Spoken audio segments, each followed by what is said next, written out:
De toute façon, on apprend de nos erreurs. On apprend de nos échecs. Il faut capitaliser sur nos erreurs, sur nos échecs. Hein. Et c'est une source d'amélioration.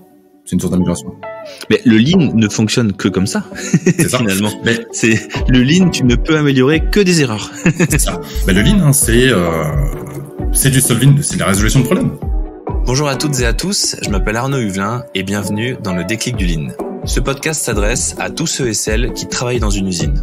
Ce qui nous intéresse ici, c'est le lean. Inventée par Toyota, cette méthode a fait ses preuves dans beaucoup d'usines, mais elle reste encore trop théorique. Ici, on va partir à la rencontre des usines françaises qui pratiquent le lean. Si vous voulez vous lancer dans l'aventure, mais que vous avez beaucoup d'appréhension, ici on vous partage les cas concrets d'application du lean dans l'industrie. Des réalités terrain vécues par des hommes et des femmes qui ont tous les mêmes objectifs, mettre l'humain au cœur de la productivité. De l'actionnable, du concret, bref, le tout pour avoir le déclic du lean. Bonjour à tous et à toutes, merci de nous rejoindre pour ce nouvel épisode du déclic du lean. Aujourd'hui, je suis avec David Honoré. Salut David. Salut Arnaud. Tu connais ma question fétiche et je suis sûr qu'en plus toi tu dois la pratiquer. Comment ça va vraiment, David, en ce moment? Ça va très bien. De belles perspectives, de beaux projets de relocalisation. Donc le demande est de mieux. Ah ça tu vois, là on démarre avec un sujet qui me tient à cœur, en plus des projets de relocalisation. On en parlera plus tard. David, je suis ravi de t'avoir sur ce podcast parce que on a déjà travaillé ensemble, donc je sais de quoi tu es capable. Je t'ai déjà vu à l'œuvre chez certains de nos clients, et du coup je suis ravi d'avoir. On a déjà eu des experts, mais je suis ravi d'avoir un expert comme toi avec lequel j'ai vu ce que tu as fait sur le terrain. J'aimerais bien aujourd'hui que on va pas parler de ton histoire, de toutes tes expériences.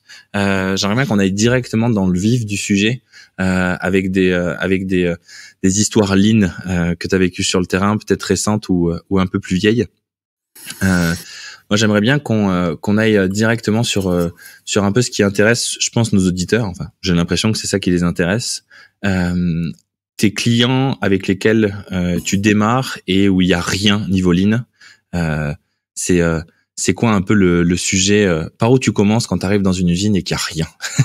C'est le néant.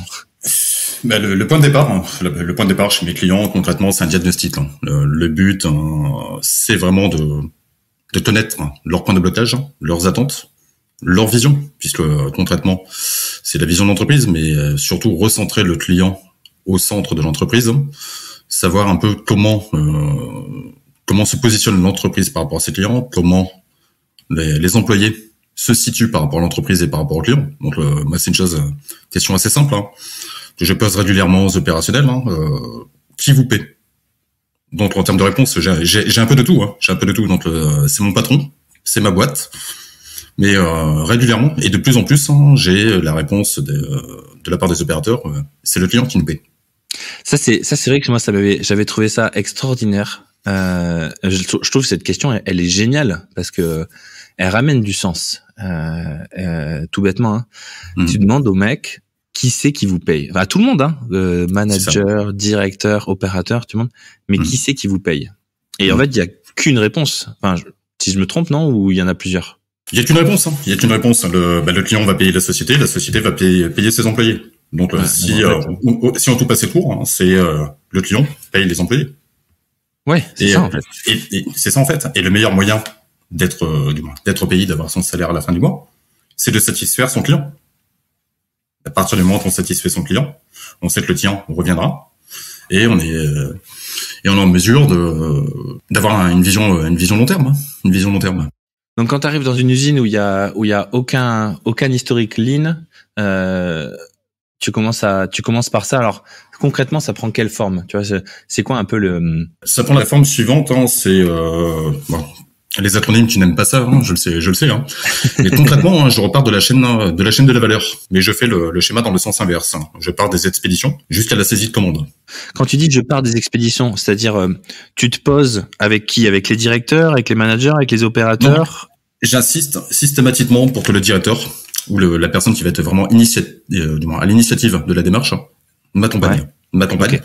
Et ensuite j'intègre tout le monde. Donc j'intègre potentiellement le responsable de prod, le responsable d'expédition, les opérateurs et je prends note de toutes leurs remarques.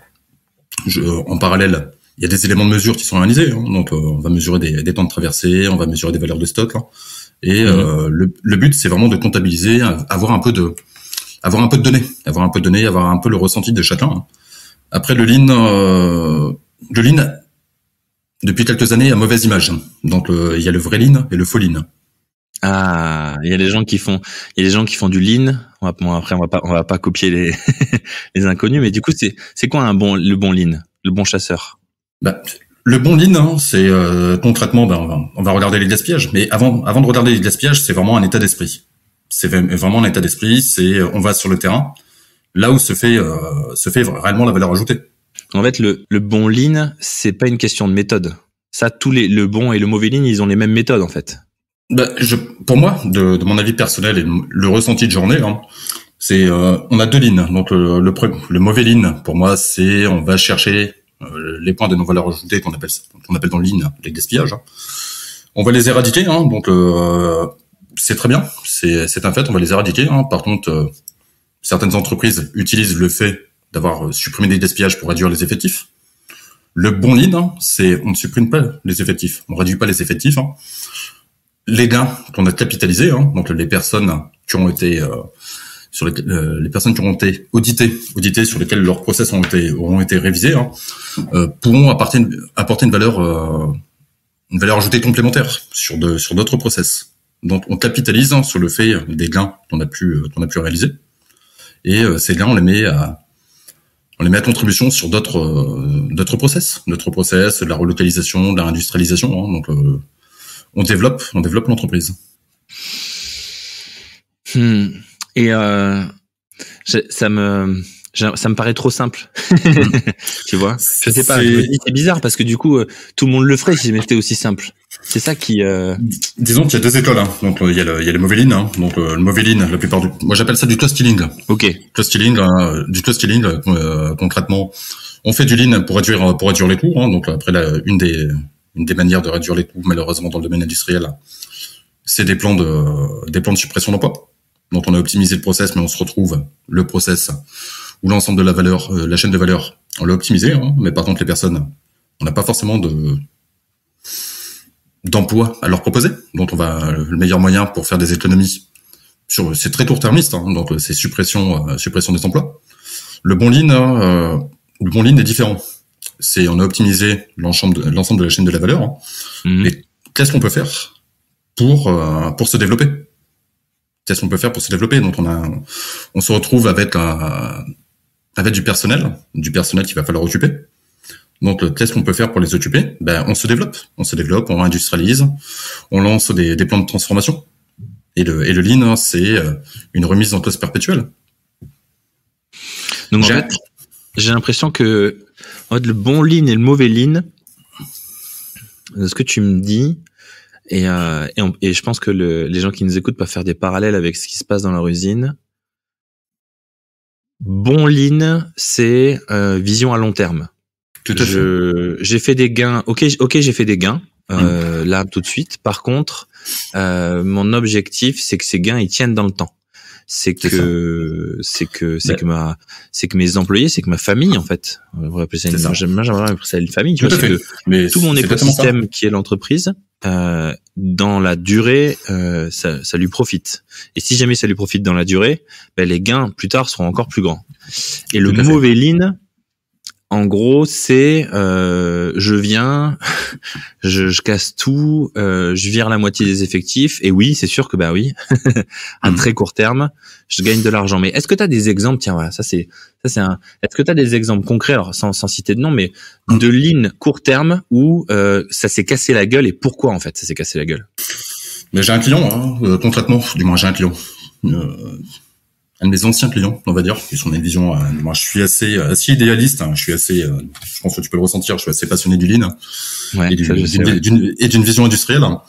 J'ai un client concrètement, un ancien client chez lequel je suis intervenu, où il lui fallait des gains rapides. Il était vraiment dans une situation assez compliquée en termes de trésorerie. Donc oui, on a fait chez lui. Je suis intervenu. Je lui ai fait un diag. On a fait des chantiers. Hein, donc chantiers qui ont apporté des gains, hein, des gains pas négligeables. Hein. Par contre, avec une vision très court-termiste. Moi, comme je l'ai dit, je viens, je t'accompagne, je fais le diable, je t'accompagne, je forme ton personnel, je te forme par la même occasion, puisque le lean sans formation, c'est tout de suite un peu plus compliqué. Le seul problème, c'est que cette personne, avec beaucoup de recul, c'est une personne, moi j'appelle ça des industriels financiers. J'appelle ça des industriels financiers. Donc concrètement, c'est du gain très court-termiste.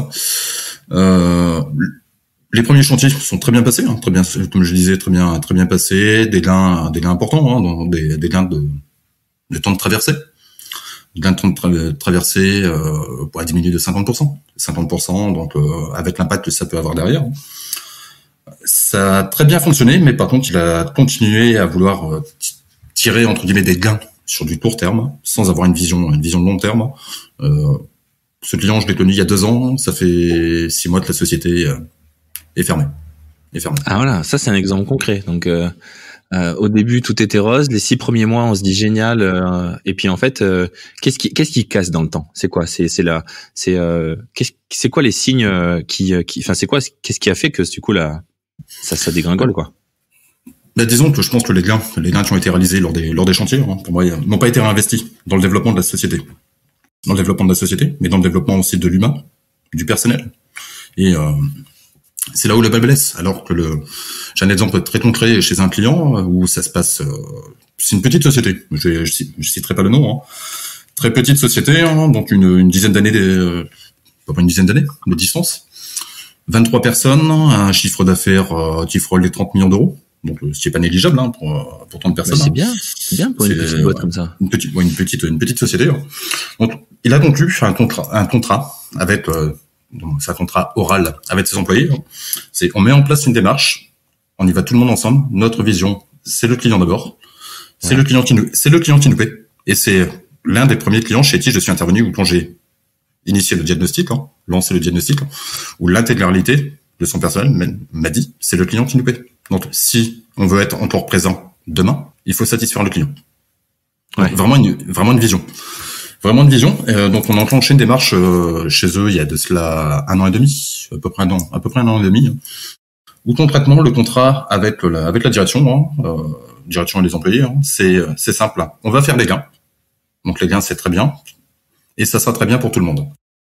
Donc, ça sera très bien pour l'entreprise, puisque ça va permettre de vraiment monter en trésorerie, et en investissement futur. Donc le contrat était très simple, c'est l'ensemble des gains sera réparti de la manière d'un tiers. Donc 1 tiers pour les employés, 1 tiers pour le développement, donc le développement, et 1 tiers vraiment en solde de trésorerie. C'est génial. Donc, ça. Ouais, c'est génial. C'est à l'heure actuelle, en termes de vision, c'est une des meilleures entreprises dans laquelle je suis intervenu. Mais c'est une entreprise qui m'a marqué, ouais. C'est une entreprise qui m'a marqué. Je les accompagne encore, et c'est intéressant. C'est intéressant parce que c'est une remise en cause perpétuelle de leur côté. Donc leur vision, c'est si on veut être encore là demain, il faut satisfaire notre client. Et cette société se développe, s'agrandit, recrute. Je vais pas dire à tour de bras, mais quasiment. Donc une vision vraiment, c'est attirant. Vraiment une vision de valeur centrée sur le client, centrée sur des valeurs internes, sur des valeurs internes où c'est le développement des compétences, des valeurs d'intégration et des valeurs de fidélisation. Donc c'est super intéressant. Tu penses que c'est l'erreur de tous les gens qui commencent à faire du lean? J'ai l'impression que ce problème du gain à court terme, c'est l'erreur, c'est la plus grande, c'est la première en fait erreur que tout le monde fait au début du lean.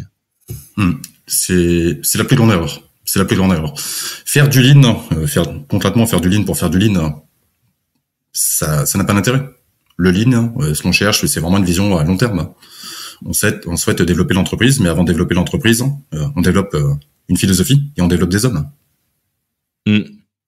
Donc le lean, ensuite, à partir du moment où on a une vision claire, une philosophie d'entreprise, le lean derrière, c'est peut-être très court ce que je vais dire, mais c'est des outils. C'est des outils. Mais il faut avoir la philosophie d'abord. Philosophie, la vision. Quelqu'un qui démarre là le lean dans son usine, pour toi, c'est quoi les éléments qui font que tu lui dis vas-y, t'es prêt, et au contraire tu lui dirais non, t'es pas prêt là? Concrètement, on va prendre le cas d'un directeur de site, directeur de site qui reste un peu cloisonné dans son bureau. Ouais. Pour moi, ça fonctionne pas. Il faut inverser un peu on va dire, c'est très industriel ou très français. On est très pyramidal.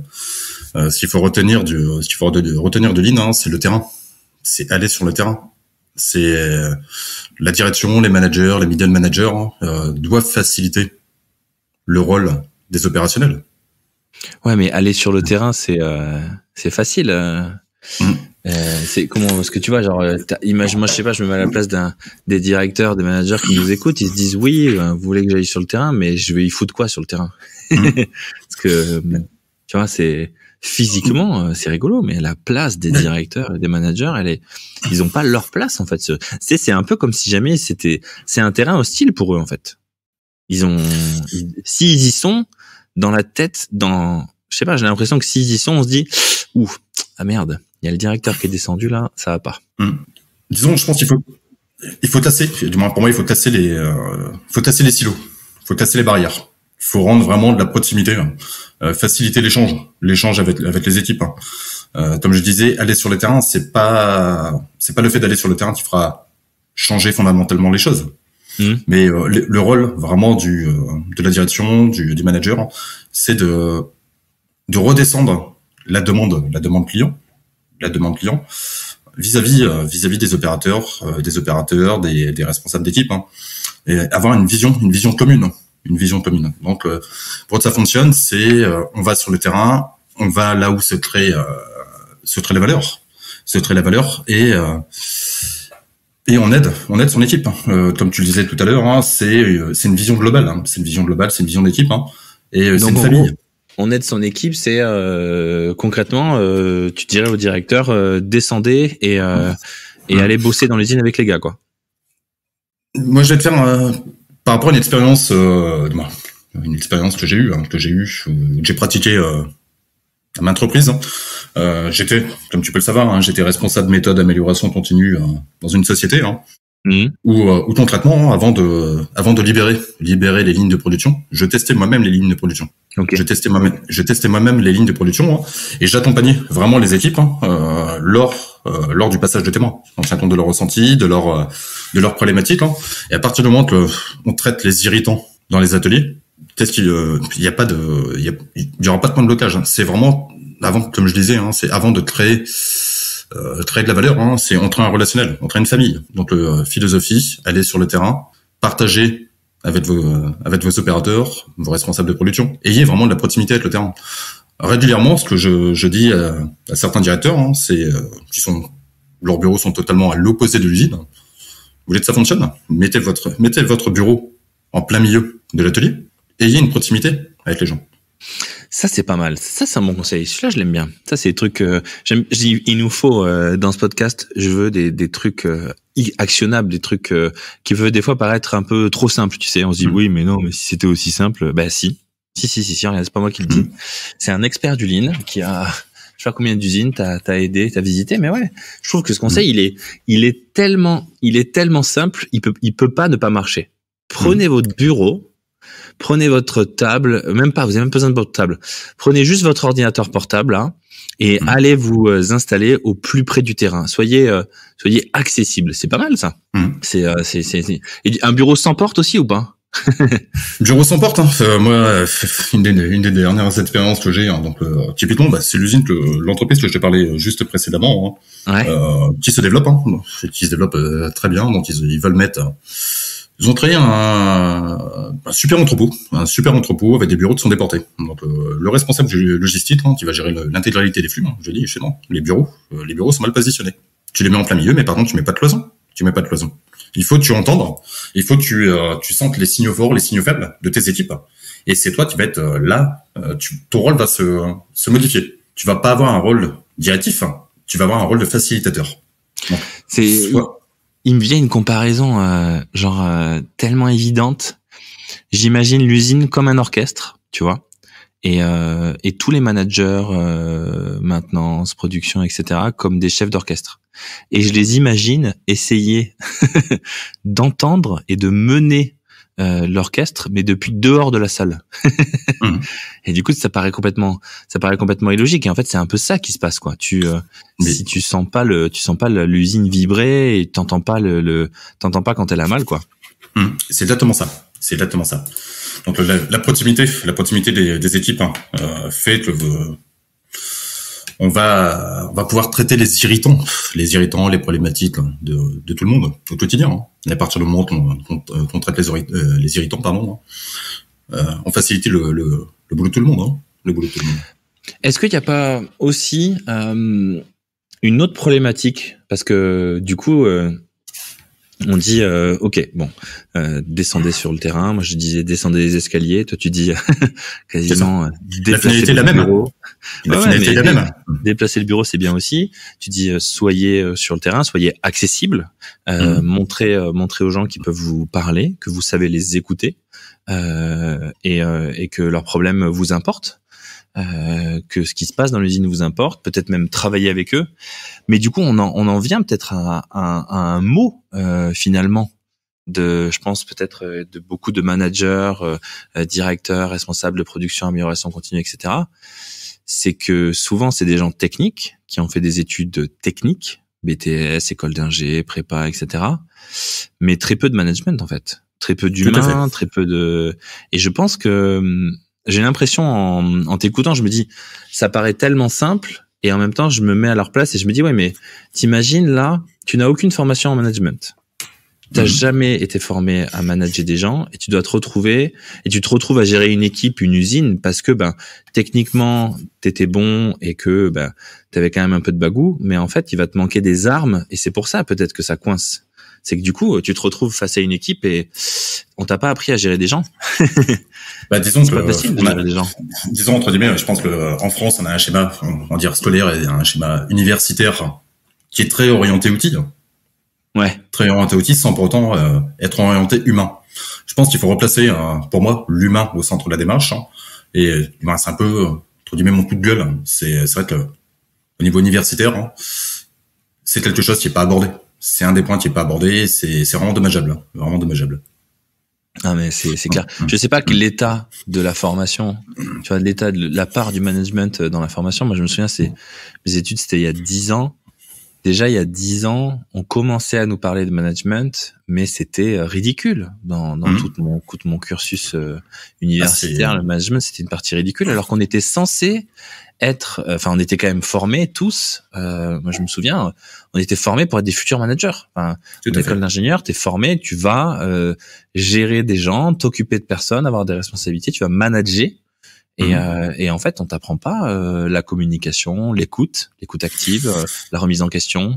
La remise en question, on t'apprend pas non plus la gestion des conflits, les échanges, un peu d'animation l'animation de réunion. Du moins de réunion, d'animation intervalle court. Et clairement, on a une catégorie de personnes une certaine catégorie de personnes qui ont plus de facilité justement sur le management. Toujours, ouais. Toujours. Et heureusement qu'on a encore des personnes de ce type. Simon, je pense que on serait plus là aujourd'hui. Après, on a des personnes aussi qui ont envie de se former. Moi, je pense que c'est peut-être ça aussi qu'il faut éviter. C'est-à-dire que, en fait, si on dit au mec, ok, déplace ton bureau dans l'usine. Par contre,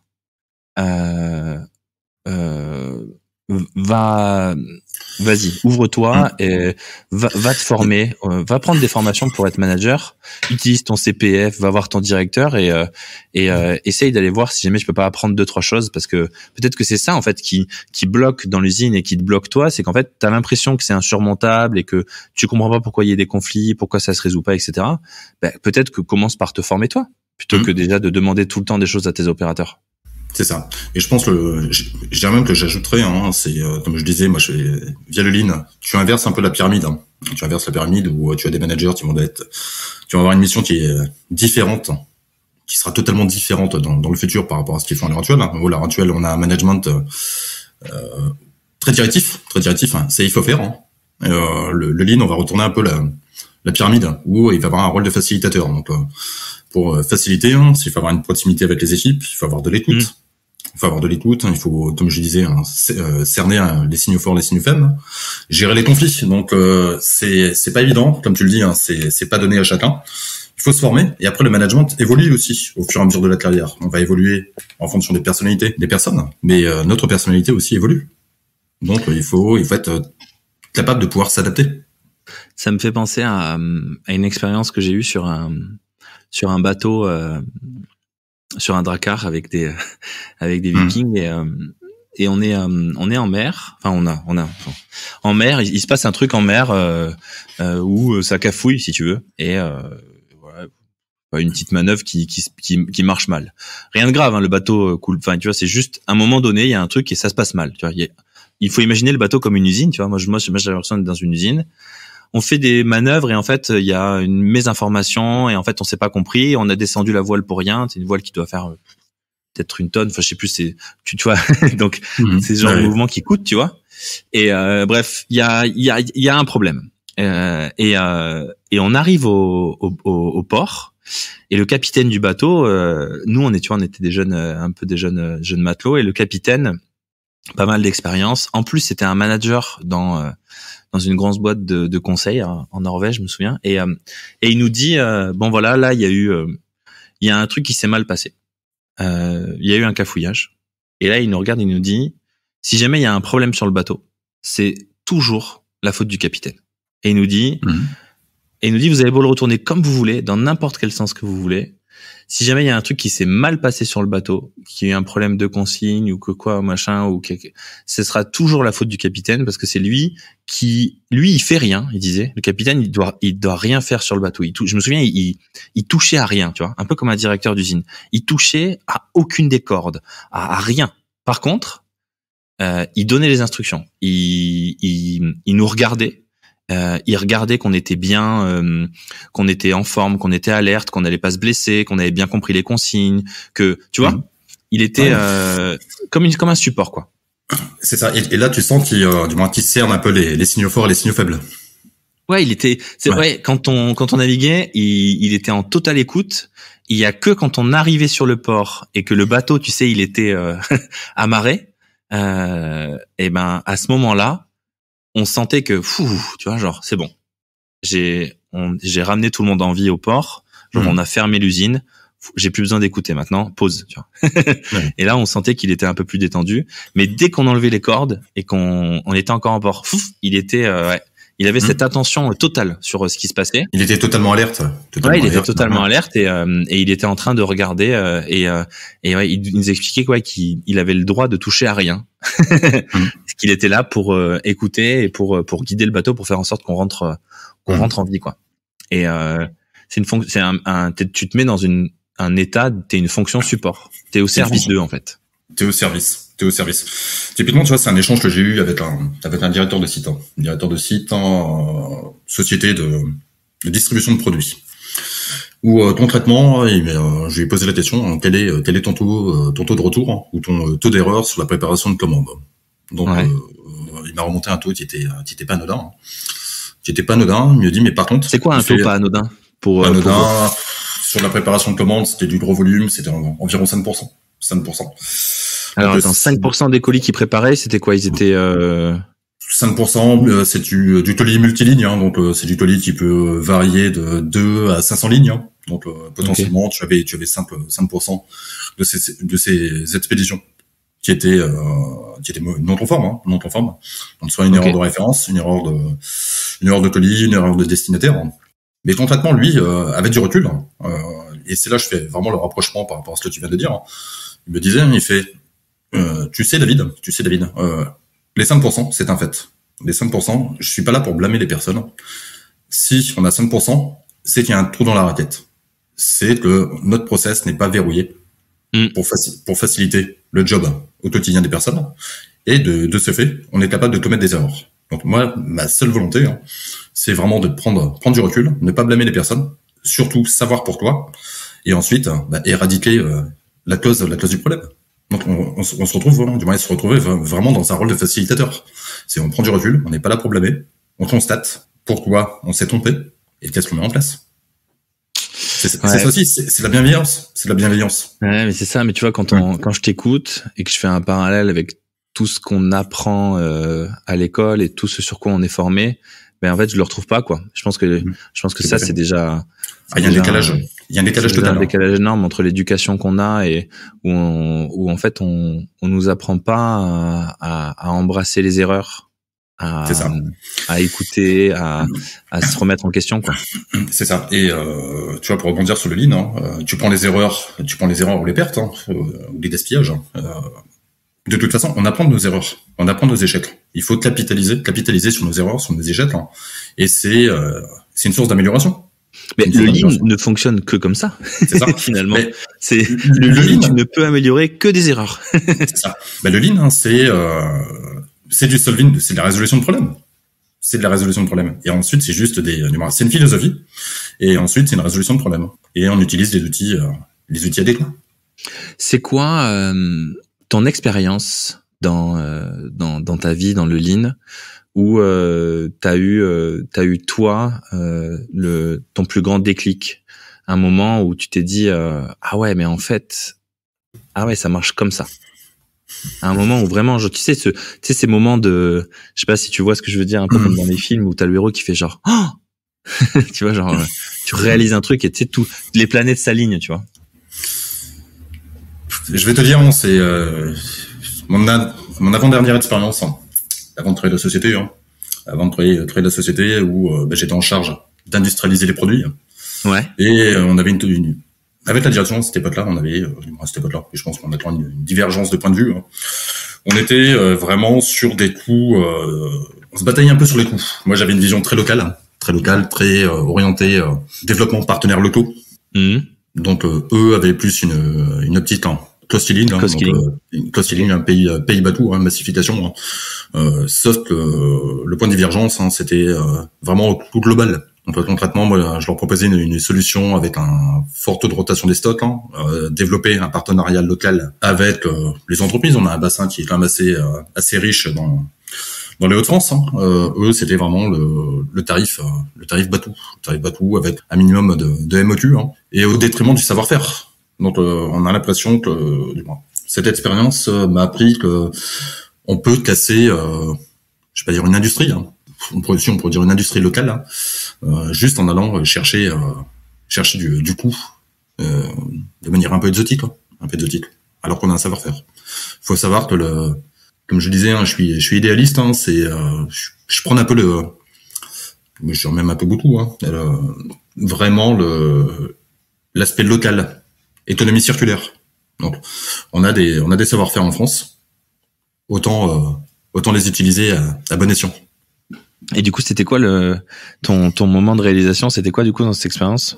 C'est concrètement, ce qui m'a fait prendre un peu le déclic, si je peux dire ça. C'est via l'étude que j'avais faite, je me situais 30% moins cher comparé à des pays exotiques, tout cumulé. Donc les coûts de stockage, les coûts de fourche, donc les frais de port, du moins les frais de port ou les frais de transport. Donc au final, je me suis dit, en France, on a un savoir-faire, on a du personnel, on a des personnes de bonne volonté, donc là-dessus, il y a un intérêt en continuant local. Moi, j'aime bien, c'est casser un peu ces préjugés, quoi. Donc, en gros, sur de la fourniture de matières premières ou d'équipements pour une usine, sur sa production, toi, en restant sur du local, t'arrivais à être 30% moins cher. 30% moins cher, tout compris. Transport, etc., machin, que de la fourniture, on va dire, en Asie, en mode cost-killing, très polluant, compliqué à s'approvisionner, etc., quoi. Tout à fait. Et l'aspect polluant, c'est vrai que c'est un point que j'ai pas signalé, mais l'aspect polluant, je pense que dans les années à venir, l'aspect écologique, deviendra prépondérant. De toute façon, l'aspect polluant, c'est surtout un aspect financier, parce que transporter des matières qui font la moitié du tour, un demi-tour de planète, ça coûte du fric. Et c'est pas prêt de coûter moins cher avec le prix de l'essence et de tout ça qui s'envole. Le transport va coûter de plus en plus cher. Et puis en plus de coûter de l'argent juste pour le prix des matières du carburant, il y a aussi tout le coût que ça nécessite en termes de logistique, de temps humain, de préparation, de gestion, de suivi et tout. Et ça, c'est vrai que voilà, quand on fait des coûts globaux, comme tu l'as fait, on se rend compte que non, on n'y gagne pas en fait. On n'y gagne pas. Et c'est surtout le fait de travailler en local ou national, ou pays limitrophes. Donc déjà on réduit l'impact environnemental. C'est en plus c'est mieux pour. De toute façon, tu prêches un converti aussi, donc. C'est mieux pour la planète. Mais c'est mieux pour les hommes aussi. Ouais, c'est mieux pour la planète, c'est mieux pour les hommes, c'est mieux, on va dire pour tout le monde, au sens large. Mais si on fait ça de manière cohérente, c'est on crée vraiment du partenariat sur du long terme avec ses sous-traitants, ses fournisseurs, et c'est une boucle vertueuse. Vertueuse.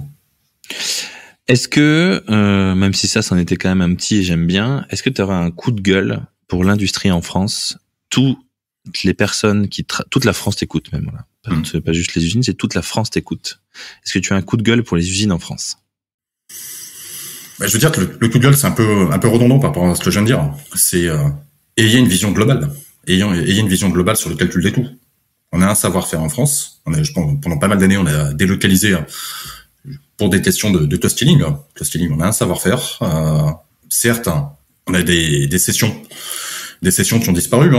Typiquement dans les lycées professionnels, des sessions qui ont totalement disparu sur la partie industrie. Le management, on en a parlé juste avant, mais le management, je pense c'est un gros sujet et c'est le sujet de l'avenir. Donc ça on dirait un coup de gueule au global. C'est ayez une vision long terme. Ne cherchez pas des profits court-termistes. Regardez un peu plus loin, formez vos équipes et poussez pour développer les compétences de vos équipes. J'aime bien le coup de gueule coûts globaux, t'as dit. Comment est-ce que tu aurais qu'est-ce que tu mets dans la formule pour calculer le prix d'une marchandise en approvisionnement? Typiquement, tu vas voir Il faut calculer quoi? Donc le coût d'achat. Tu vas avoir ton coût d'achat, Tu vas voir donc le coût d'achat, tu vas avoir le coût de contrôle, puisque tu vas acheter ta marchandise, mais ta marchandise quand tu vas la réceptionner. Bon, il y a très peu d'entreprises, mis à part les gros groupes, qui fonctionnent en AQF. AQF. Donc concrètement, c'est ton fournisseur qui te délivre le certificat de conformité de tes produits. Donc Donc tu délègues à ton fournisseur le contrôle. Tout à fait. Donc tu vas avoir le délai. Donc si c'est un fournisseur qui est à l'autre bout du monde, donc on va prendre un fournisseur chinois, tu peux osciller entre 12 à 16 semaines le temps d'approvisionnement. Donc plus pour certains composants électroniques. Plus pour certains composants électroniques, donc on va dire juste sur le temps de transit du conteneur, les frais de dédouanement qui font intégrer aussi.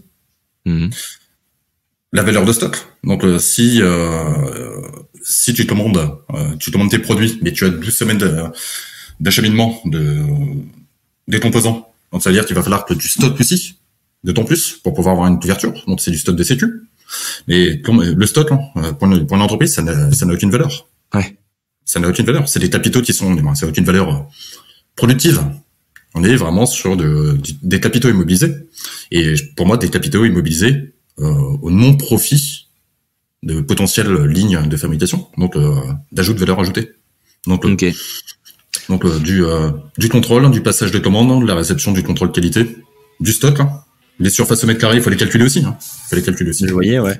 Ouais, le loyer, les assurances. Donc on va très loin. Donc on a un mélange de coûts directs, de coûts indirects. Mais il faut aller plus loin.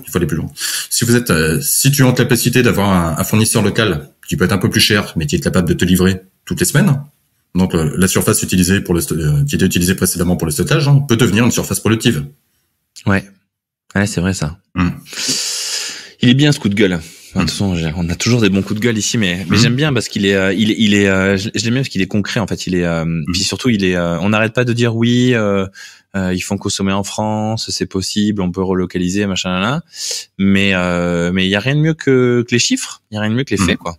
Posez l'équation, regardez réellement vos coûts réels en fait. C'est ça qui est bien, c'est regardez vraiment l'argent que ça vous coûte.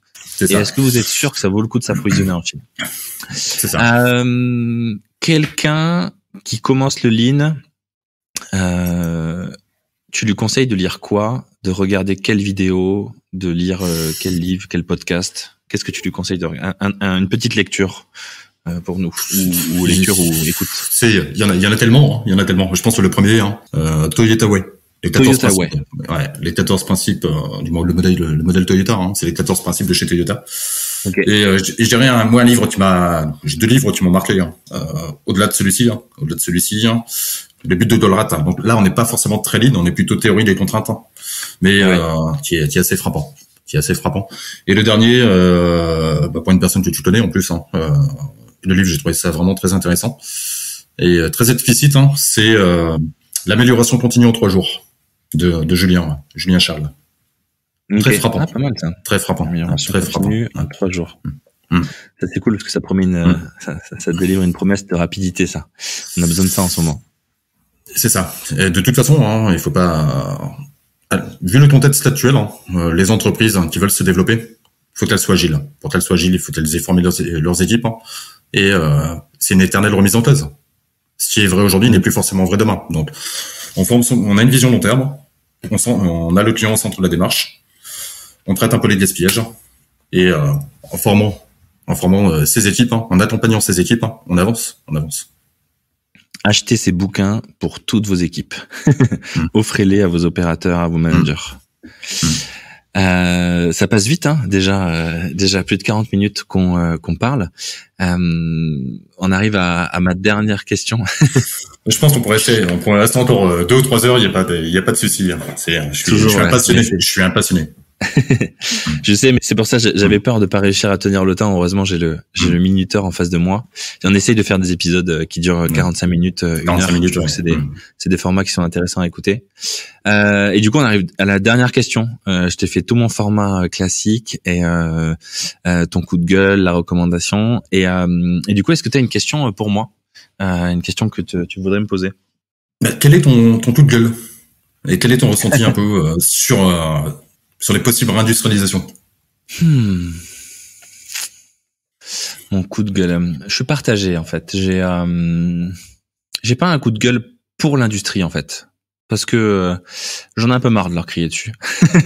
Et en vrai, quand je vois tous les gens qu'on rencontre, des gens qui ont 20 ans, 30 ans, 50 ans, qui travaillent dans des usines, dans l'agroalimentaire, dans les voitures, dans vraiment plein de secteurs.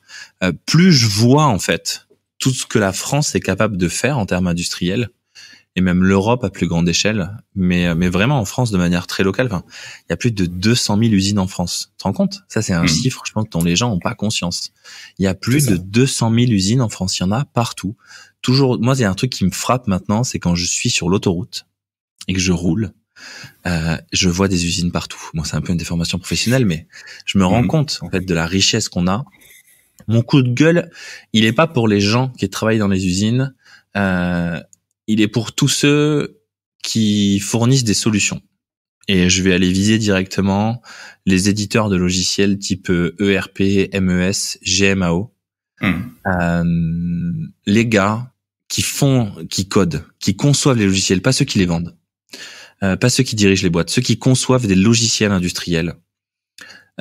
S'il vous plaît, descendez voir vos clients, allez sur des lignes de production, allez dans des bureaux, regardez les gens, utilisez vos ERP, utilisez vos MES, utilisez vos GMAO, s'il vous plaît, et rendez-vous compte du stress que génèrent ces logiciels, de la perte de temps qui est horrible, et finalement de la non-utilisation.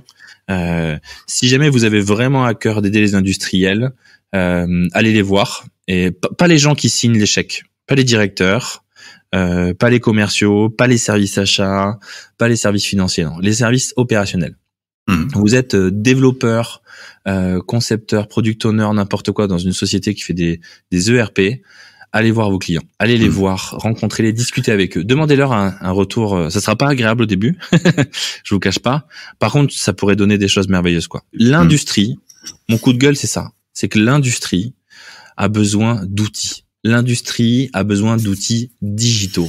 C'est un scandale aujourd'hui que moi, dans mon canapé, j'ai beaucoup plus de simplicité pour faire énormément de choses, même avec des services de l'État, tu vois. On gueule souvent sur l'État, mais la dernière fois, je sais plus ce que je faisais comme démarche sur les impôts ou je sais pas quoi. J'ai tout fait sur Internet. C'était hyper simple, hyper fluide, aucun souci. Donc pour une fois, tu vois, je vais pas gueuler sur l'État. Là, ils ont vraiment fait un effort.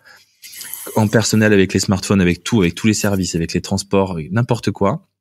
Et l'industrie, mais putain, mais on a des logiciels qui datent des années 90, même des années 70.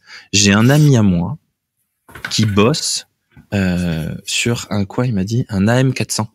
Je crois que c'est ça, ouais. C'est un ordinateur où il n'y a pas de souris, pas de clavier. Et je me dis, mais comment c'est possible, quoi? Qu'est-ce qui s'est passé pour que le secteur qui rapporte le plus d'argent à la France, qui emploie le plus de personnes dans ce pays, soit celui à qui on est donné le moins d'outils et qu'on aide le moins, quoi. Je comprends pas ce qui se passe. Comment ça s'est passé. Et ta remarque est bonne, hein. On regarde par rapport à ce qu'on a pu dire précédemment. Hein. Moi, j'ai dit directeur, mets ton bureau dans l'atelier. Toi, t'as dit, tu dis, vous fournisseurs, allez voir vos clients. Donc, on est sur la même chose. Tu vois, t'as un parallèle qui est assez proche, Ouais. Donc, de toute façon, que ça soit client, fournisseur, c'est faut qu'il y ait une proximité. Faut cerner le besoin. Et tu parlais de ERP. Le ERP, j'ai un avis assez partagé dessus. Normalement, le ERP est censé simplifier le travail. Mais quand tu vois le temps, la base, c'était la promesse, ouais. C'était la promesse, hein. Sauf que quand tu vois le temps consacré pour pouvoir alimenter les bases, que ce soit les glabs, les nomenclatures ou autre, hein, c'est chronophage pour une valeur ajoutée d'un point de vue client qui est nul. Le truc le plus ouf que j'ai entendu de toute ma vie, hein. Les opérateurs remplissent des fiches papier avec un stylo. Ces fiches papier sont ensuite données au manager, qui lui les remplit dans l'ERP à la main. Non, même pas un Excel. Il les remplit dans l'ERP à la main. C'est très très long, c'est très chronophage, perd énormément de temps. Une fois qu'il a rempli ça dans l'ERP, il va les re-extraire sur un fichier Excel. Pourquoi ? Parce qu'en fait, sur l'ERP, il sait pas comment on fait l'analyse, et puis en fait, il peut pas vraiment faire son analyse parce qu'il y a pas le bon module, ça marche pas exactement. Bref, non. Du coup, il est obligé de sortir ça sur un fichier Excel. Il sort ça sur un fichier Excel, du coup, en local. Et du coup, tu vois, qui est une nouvelle version à chaque fois, où il faut bien qu'il s'assure qu'il ait les données. Là, il peut faire ses analyses. Une fois qu'il a fait ses analyses, il les exporte et il les re-rentre dans l'ERP. Tu t'imagines la perte de temps de tout ça, c'est incroyable. Moi j'ai un cas de figure sur du bâtonnage, hein. Du moins j'ai eu un cas de figure par le passé, hein, sur le bâtonnage, hein, une nouvelle ligne de fabrication qui arrive, promesses de cadence sont pas tenues, hein, donc de nombreux arrêts, hein, donc pas de mesure forcément de TRS dans un premier temps. Dans un premier temps, on sent qu'il y a un stress qui monte au niveau des équipes, hein, donc pour pouvoir les accompagner, pour pouvoir traiter les irritants, on leur demande de faire du bâtonnage, hein. Derrière, en parallèle, la direction impose un indicateur, donc le TRS, hein, ce qui paraît assez judicieux.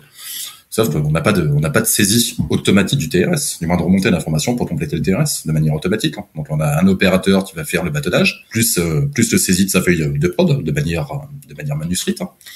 Une personne qui va récupérer les feuilles de prod, hein, qui va passer 3 heures à renseigner les différents champs dans un fichier Excel pour pouvoir ressortir les différentes données, hein. Donc le top 5 des irritants, ou le Pareto des irritants, hein. Le TRS, sans pour autant qu'il y ait d'analyse derrière. Là, ça devient concrètement, on fait remonter un indicateur pour remonter un indicateur pour une valeur ajoutée qui est néant. Mais le problème, en fait, c'est ça pour moi. C'est, tu vois, c'est là, on va être reparti pour 3 heures. Mais le problème, c'est quand tu demandes à tes équipes de faire autant d'efforts, de perdre autant de temps juste pour créer des indicateurs, et bien finalement, elles ont plus d'énergie pour faire seule chose qu'il fallait qui compte, c'est-à-dire penser à des solutions et implémenter des solutions. Il faut arrêter de demander aux gens de calculer des indicateurs. C'est pas, en fait, calculer un indicateur, c'est même pas la finalité. Ça devrait même pas être aux gens de calculer cet indicateur-là. C'est ça le problème, en fait. C'est qu'on leur demande de faire le boulot que sont censés faire les machines, les logiciels. Et si on laissait les logiciels faire des calculs, les humains, ils pourraient apporter des solutions. Et les autres responsables, les gens de l'amélioration continue, ils pourraient proposer des idées. C'est ça Ce qui est terrible. C'est ça. C'est de toute façon, pour moi, il faut l'indicateur. Il faut que l'opérationnel ait une notion de, entre guillemets, de sa performance ou de la perte de performance. Après, c'est de l'échange avec du manager de proximité, du middle management, facilitateur. C'est la machine n'a pas fonctionné à la performance désirée. Quel est ton ressenti? Et après, c'est de l'échange. C'est de l'humain, c'est du partage. Et ensuite, on commence à mettre, par rapport aux chiffres de la data qu'on a pu remonter, d'un accord commun, si on met en place ces actions. Ouais. Ouais, c'est ça. Écoute, David, je te propose que ça soit le mot de la fin. Parce que sinon, on va péter les scores. Au pire, on te réinvitera si jamais la foule acclame. Si tu veux, on peut se faire les 24. On peut se faire les 24. Les 24 heures, il y a pas de souci. mais bien. Merci beaucoup, David. Ouais, merci à toi. Merci pour ton temps, merci pour ton partage. Merci à tous et à toutes de nous avoir écoutés. Si vous avez des questions, n'hésitez pas à les poser en commentaire du post LinkedIn ou directement à écrire à David. Si vous connaissez quelqu'un qu'il faut qu'on appelle, qu'il vienne absolument sur ce podcast, quelqu'un d'extraordinaire qui travaille dans votre usine, je suis sûr qu'il y en a. N'hésitez pas à me l'envoyer et je le contacterai pour qu'il participe au podcast. Et si vous avez envie de me contacter aussi, vous pouvez me contacter directement sur LinkedIn ou par email arnaud@declique.fr. Je vous remercie à tous et à toutes et merci encore David. Bonne journée. Merci à toi. Merci à tous et à toutes d'avoir écouté cet épisode du Déclic du Lean. Si vous souhaitez échanger avec notre invité, n'hésitez surtout pas. Il va y avoir ses coordonnées en description et vous pouvez le ou la contacter directement sur LinkedIn. Si vous souhaitez participer à un épisode du podcast du Déclic du Lean, je vous invite à me contacter soit sur LinkedIn ou à m'écrire directement par email arnaud@declique.fr, DECLIQE.